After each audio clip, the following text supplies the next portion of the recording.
دہشت گردوں کا اٹیک، 3 حملہ آور گرفتار، چمن بارڈر سے سینکڑوں میل چل کر آئے اور حملے سے قبل ہی پکڑے گئے۔ ایجنسیوں کی تحقیقات سے قبل پتہ چل گیا کہ ان کا تعلق افغانستان سے تھا اور یہ جیل پر حملہ کرنے والے تھے۔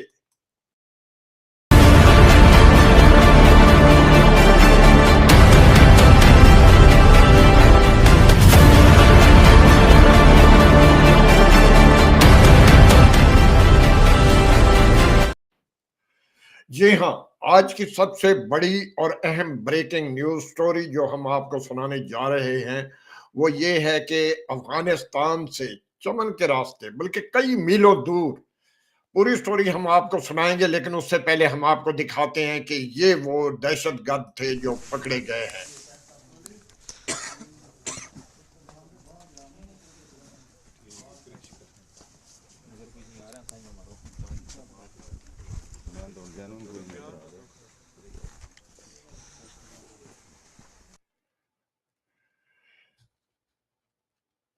جی ہاں، آپ نے دیکھا یہ وہ 3 دہشت گرد تھے جو کہ پکڑے گئے۔ ان کا تعلق افغانستان سے بتایا جا رہا ہے۔ تو اس حوالے سے ہم تھوڑے سے ایک سوال اٹھائیں گے۔ سوال یہ ہے کہ افغانستان سے آنے والے دہشت گرد کیا کوئی وہ خلائی مخلوق تھے؟ اور وہ کون تھے؟ کس طرح آئے؟ اس سے پہلے پاکستان میں کئی اس قسم کے فیلئر جو ہوئے ہیں۔ اڈیالہ جیل اس وقت پاکستان کا سب سے اہم اور اس کو پوری دنیا میں اڈیالہ جیل اس وقت پوری دنیا کی نظروں کے سامنے ہے۔ اڈیالہ جیل اس وقت پاکستان کا پاور ہاؤس اور کروڑوں پاکستانیوں کی لائف لائن ہے۔ عمران خان کا تحفظ وزیر اعظم، آرمی چیف، چیف جسٹس اور صدر پاکستان سے بھی زیادہ اہم ہے۔ اس کا خیال رکھا جائے اور اس پر عمل کریں۔ اگر تم لوگوں کو خان کو کسی نے بھی خراج پہنچانے کی کوشش کی تو پاکستان میں ایسی تباہی پھیلے گی، ایسی مصیبت آئے گی کہ لوگ سڑکوں پر آئیں گے تو پھر سنبھالے نہیں جائیں گے۔ میں سوال کرتا ہوں کہ ایک سیاسی پارٹی کا جھنڈا بھی لہرا دے تو کوئی پوری پلٹن رائٹ گیئر میں ٹیزر، گیس اور اسلحہ لے کر پہنچ جاتی ہے۔ ملک میں دہشت گرد ناک کے نیچے کھلے پھر رہے ہیں اور کوئی ہوش نہیں۔ لوگوں کی گھروں 4 دیواری پامال کرنے سے اور وی آئی پی پروٹوکول سے فارغ ہونے کے باوجود، فارغ ہو لو تو کوئی اور کام کرو۔ اگر تحریک انصاف سے فرصت ملے تو ملک کی سیکورٹی کی طرف بھی توجہ دے۔ میرا یہ سیکورٹی کی طرف توجہ دینے والوں سے یہ سوال ہے کہ اس وقت پاکستان میں جو کچھ ہو رہا ہے، یاد رکھیں خان ریاست کی تحویل میں ہے، کروڑوں لوگوں کا لیڈر ہے، اس کا تحفظ کرنا ریاست کی ذمہ داری ہے۔ دہشت گرد افغانستان سے آئے، کیسے پتہ چلا؟ کیا وہ افغانستان کا شناختی کارڈ یا پاسپورٹ ساتھ لائے تھے؟ یہ لوگ جان بوجھ کر افغانستان کا نام استعمال کر رہے ہیں۔ سب سے پہلے یہ تفتیش ہونی چاہیے کہ یہ افغانی پنجاب کے شہروں تک پہنچ کیسے گئے، کون کون اس کی سہولت کاری میں ملوث تھا۔ ان کا مکمل ریکٹ بے نقاب ہونا چاہیے۔ اسٹیبلشمنٹ، نون لیگ، زرداری، اگر خدا نہ کرے عمران خان کو کچھ ہوا تو یہ لوگ ذمہ دار ہوں گے۔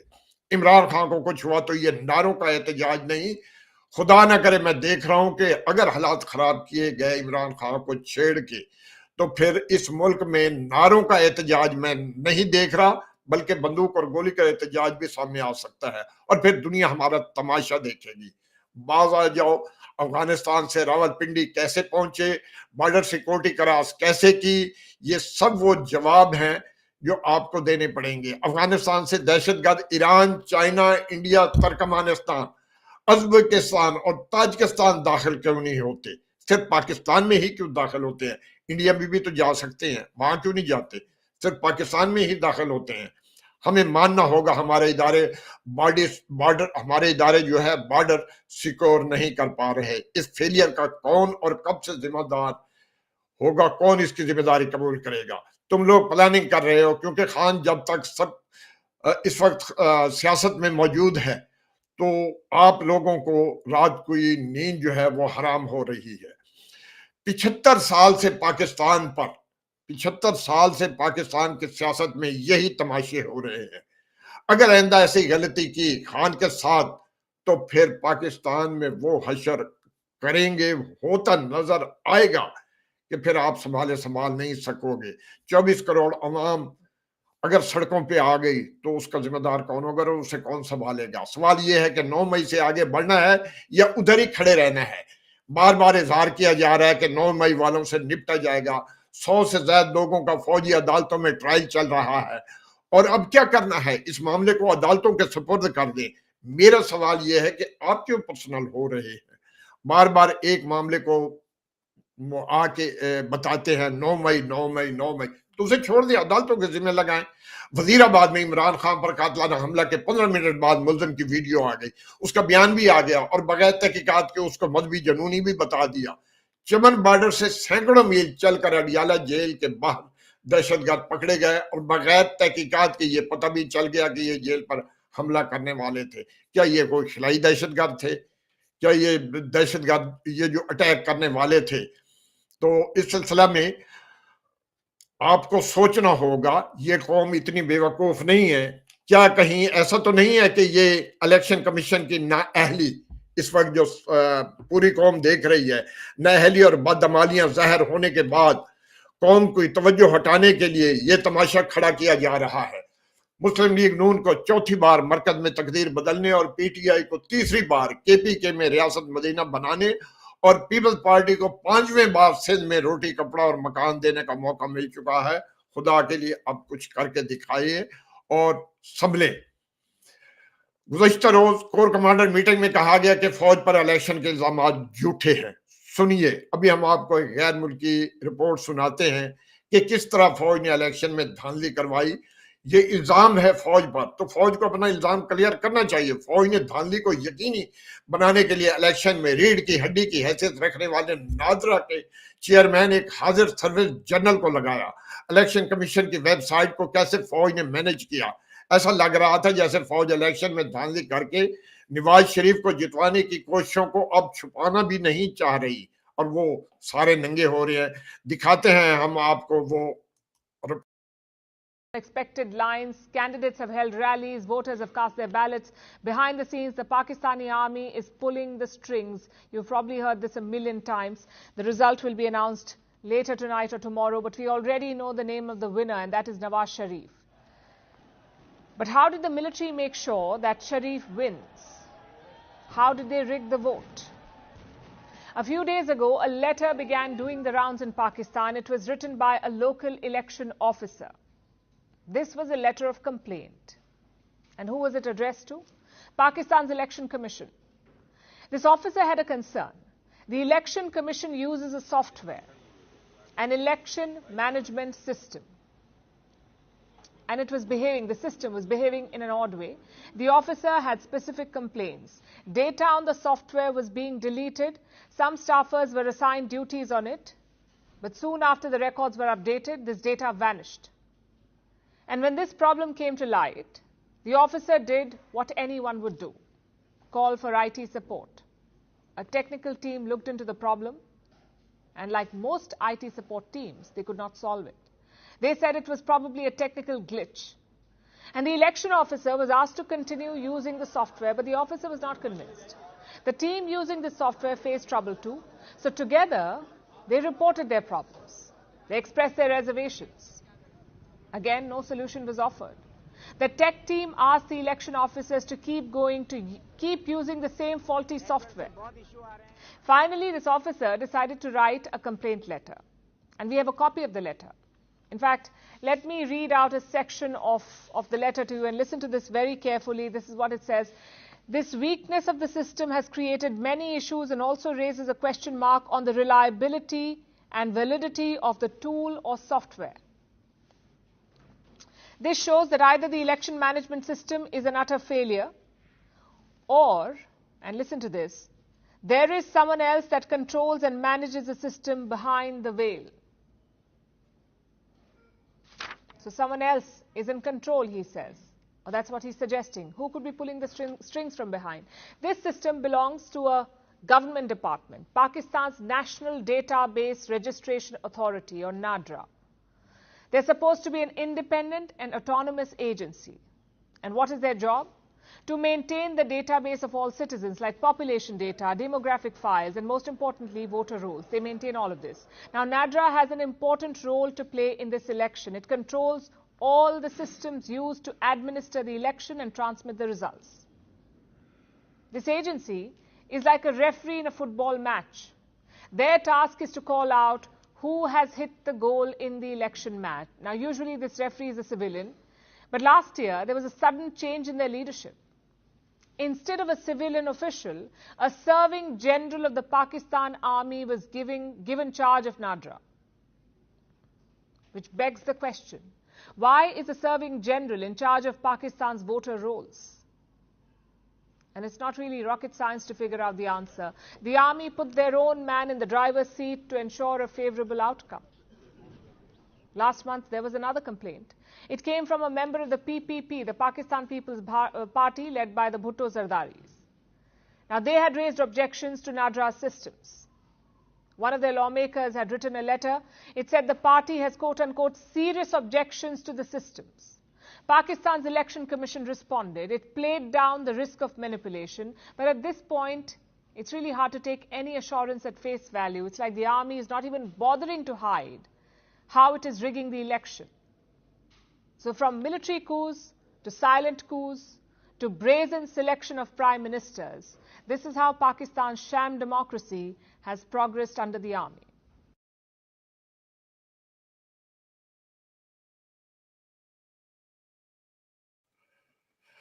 دنیا بھر کا میڈیا، انگلش میڈیا، پاکستان میں یہ بات چلتی تو پاکستان میں تو قیامت آ جاتی، لیکن دنیا بھر کا میڈیا جو ہے ہماری آنکھیں کھول دینے کے لیے کافی ہے کہ وہ ہمارے اوپر اٹیک کر رہے ہیں اور ہمیں بتا رہے ہیں کہ کس کس جگہ کیا کیا ہو رہا ہے. خدا کے لیے اب اسٹیبلشمنٹ کو آنکھیں کھول دینی چاہیے اور ماتھے پر جو کالا کا داغ لگا ہے اسے دھلائی کرنے کے لیے اب اپنے اعمال درست کرنے ہوں گے، ورنہ اسی طرح پوری دنیا میں پاکستان کا چہرہ جو ہے داغدار جو ہوتا رہے گا. ہر ادارے پہ سوال اٹھتے رہیں گے، ہماری فوج پر بھی انگلی اٹھے گی، ہمارے اداروں پر بھی انگلی اٹھے گی. تو پھر کیا اس کا جواب دینے والا کوئی ہے جو اس کا جواب دے؟ لیکن میرے خیال میں ہم لوگوں کو خواب غفلت سے ابھی ہم اٹھے نہیں ہیں. بہت ہی ہمدرد دہشت گرد تھے. پورا 1 مہینہ فارم 45 تیار ہونے کے دوران نہیں آئے. جیسے ہی فارم 45 تیار ہوئے، اپلوڈ ہو گئے، دہشت گرد اڈیالہ جیل پہ پہنچ گئے. کیا کوئی عدالت نوٹس لے گی اس کھلی دھاندلی پر جس کے ثبوت الیکشن کمیشن کی اپنی ویب سائٹ پر موجود ہیں؟ کچھ شرم آنی چاہیے، کچھ تو خیال کرنا چاہیے. پاکستان کا نام جو ہے کہاں کہاں ہم نے جو ہے ڈبو رکھا ہے. وہی پرانا طریقہ ہی آزمایا گیا، وہی پرانا طریقہ ہی آزمایا گیا. دیے بجھائے گئے اور نیا بادشاہ بنایا گیا. جس کو عوام نے چاہا، جس کو عوام نے چاہا وہ دیس کا مجرم، جس کو عوام نے چاہا وہ دیس کا مجرم جو مسترد ہوا اسے تخت پر بٹھایا گیا. اور ہمارے ملک میں کچھ لوگ بول پڑتے تھے اور ہمارے ملک میں کچھ آج ہمارے بچے بھی سنبھل گئے ہیں، ہمارے بچے بھی ہمیں تانا مارتے ہیں. یہ وہ ایک بچی جو ہمارے نظام چڑھا رہی ہے اور ہمارے نظام پہ جو ہے بچے بھی ہمیں سمجھا رہے ہیں کہ ہمارا نظام جو ہے کہاں جا رہا ہے، کس طرح کا ہمارا نظام ہے، کون سمجھے گا اس کو. آپ کو یاد ہوگا ہمارے چیف ISI کے ندیم انجم اور افتخار دونوں کی پریس کانفرنس یاد ہوگی آپ کو. ان کے مطابق ملک میں ان کی اجازت کے بغیر نہ تو کوئی باہر جا سکتا ہے نہ کوئی اندر آ سکتا ہے. تو پھر یہ دہشت گرد کیسے بار بار پاکستان میں داخل ہو کر دناتے پھر رہے ہیں؟ پاکستان میں اڈیالہ جیل کے قریب تخریب کاری میں افغانستان سے کوئی بھی دہشت گرد ملوث نہیں. پاکستان کو اپنے مسائل خود ٹھیک کرنا ہوں گے اور افغانستان پر الزام تراشی نہ کرے. یہ افغانستان کا کہنا ہے. تردید آ گئی ہے افغانستان کی. انہوں نے کہہ دیا کہ ہمارا کوئی بندہ وہاں موجود نہیں تھا اور نہ ہی ہمارے بندے ہیں، اپنا نظام خود ہی درست کیا جائے. تو یہ تھا وہ مسئلہ. ہم کہتے ہیں کہ پاکستان میں بار بار جو کچھ ہوتا ہے، کیا ہمارے چاہیے ان تمام پولیٹیکل پارٹیز کو جو اس تمام تر گند کے اندر اپنے آپ کو حصے دار بنانے کے چکر میں آپ کو ایک بات وضاحت کے ساتھ کہنا چاہتا ہوں. کل صبح مجھے بھی پیغام کیا گیا کہ ہم آپ کو آپ کا سیٹ واپس دیں گے، مگر میں نے ان پیغام رسان لوگوں کو واضح ایک پیغام دیا کہ میں کسی مشکوک مینڈیٹ کے ذریعے پارلیمنٹ میں بیٹھنا نہیں چاہتا ہوں.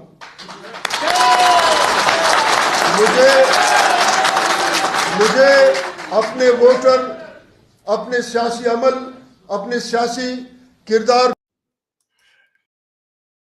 لاکھوں اور لشکر دہی ثانی صاحب، ہزاروں تو نہیں، سینکڑوں کی تعداد میں لوگ جو ہے سیٹوں کے بارے میں بتا چکے ہیں، لیکن ہمارے اسٹیبلشمنٹ کے ماتھے پہ جو ہے وہ ابھی کلینک کا داغ مزید لگنا ہے، مزید ان کی رسوائی ہونی ہے، مزید پاکستان کی جگ ہنسائی ہونی ہے. انہیں کبھی بھی شرم نہیں آئے گی، وہ اپنے کرتوتوں سے کبھی بھی پیچھے نہیں ہٹیں گے.